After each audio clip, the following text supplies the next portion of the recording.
ဒီတည်င်းကအရန်တနာဖို့ကောင်းတယ်နော်မြန်မာနိုင်ငံမှာဖြစ်သွားခဲ့တာပါရှင်အသက်12နှစ်ကျောင်းသူလေးကစိတ်ညစ်ပြီးတော့သူ့ကိုယ်သူစီရင်သွားခဲ့တာပါရှင်6လပိုင်း9ရက်နေ့ညနေပိုင်းလောက်ကဆုံးသွားခဲ့တာမိနစ်9ရက်နေ့ကတည်င်းတက်လာတာပါရှင်ကလေးတွေအတူယူမှာဆိုလို့ပြောပြပေးခြင်းပေမဲ့မိဘတွေအနေနဲ့တတိထားရနိုင်အောင်လို့ပြောပြပေးတာဖြစ်ပါတယ်ရှင်ကျောင်းသူလေးကစိတ်ဖိစီးမှုများလို့အဲ့ဒီလိုလှုပ်သွားတာကျောင်းသူလေးကအဖိုးအဖွားတွေနဲ့နေတယ်သူ့အောက်မှာမောင်ညီမလေးတွေလည်းရှိတယ်အဖွားကလေဖြစ်နေတယ်ကျောင်းတစ်ဖက်လည်းတက်ရတယ်မောင်ညီမလေးတွေကိုလည်းထိန်းရတယ်အဲလှုပ်တွေကိုလည်းလှုပ်ရတယ်လေဖြစ်နေတဲ့အဖွားကိုလည်းဖြူဖြူဆောက်ရှောက်ရပါတယ်ရှင်သူ့အသက်က12နှစ်ပဲရှိသေးတယ်အိမ်ကြီးချင်းတွေရဲ့ပြောပြချက်အရဘလောက်လှုပ်ပြီး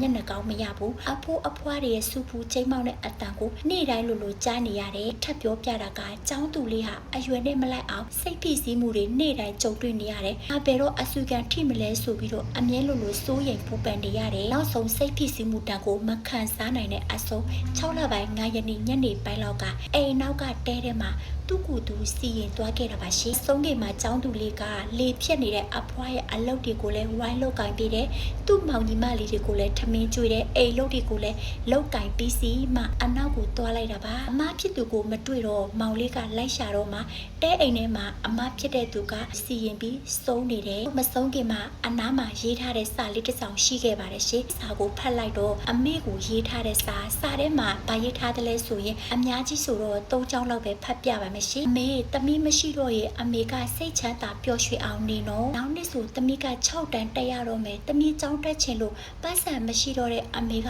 စာရေးကရိယာတွေကိုမဝယ်ပေးနိုင်တဲ့အတွက်အမေကိုအပူတွေပဲပေးနေခဲ့ပြီလို့သမီးစိတ်မကောင်းဘူးအိမ်ကမိသားစုတွေကိုဒုက္ခအပူတွေအမြဲပေးနေမိတဲ့အတွက်သမီးတောင်းပန်ပါတယ်နော်သမီးမရှိတော့ရင်ညီမလေးကိုအမေကကဂယုစိုက်ပေးပါနော်အမေကသမီးလေးရဲ့စာကိုဖတ်ပြီးနောက်တရခဲ့ပေမဲ့အချိန်ကနောက်ကျသွားခဲ့ပါပြီရှင်သမီးလေးကပြန်မလာနိုင်တော့ပါဘူး12နှစ်အရွယ်ကျောင်းသူလေးကစိတ်ကြရောဂါစိတ်ဖိစီးမှုတန်ကိုမခံနိုင်တော့ပဲသူ့ကိုယ်သူစီရင်သွားခဲ့တာပါရှင်ဒီလိုစိတ်ကြရောဂါစိတ်ဖိစီးမှုယောဂါတွေဟာလူကြီးတွေမဟုတ်ဘူးနော်ရှင်လူငယ်ကလေးငယ်တွေမှာလည်းဖြစ်တတ်ရှိတတ်ပါတယ်ကျောင်းသူလေးဆိုအရွယ်နဲ့မလိုက်ဘူးနော်လေဖြစ်နေတဲ့အဖွားကိုလည်းပြုစုဆောက်ရှောက်ရတယ်မောင်ညီမလေးတွေကိုလည်းထိရတယ်အိမ်လုပ်တွေကိုလည်းလုပ်ရတယ်နောက်ပြီးကျောင်းတစ်ဖက်ကျောင်းစာတစ်ဖက်နဲ့စိတ်ဖိစီးမှုကတော့အတန်သေးရှိတယ်လောက်လှုပ်ပြီး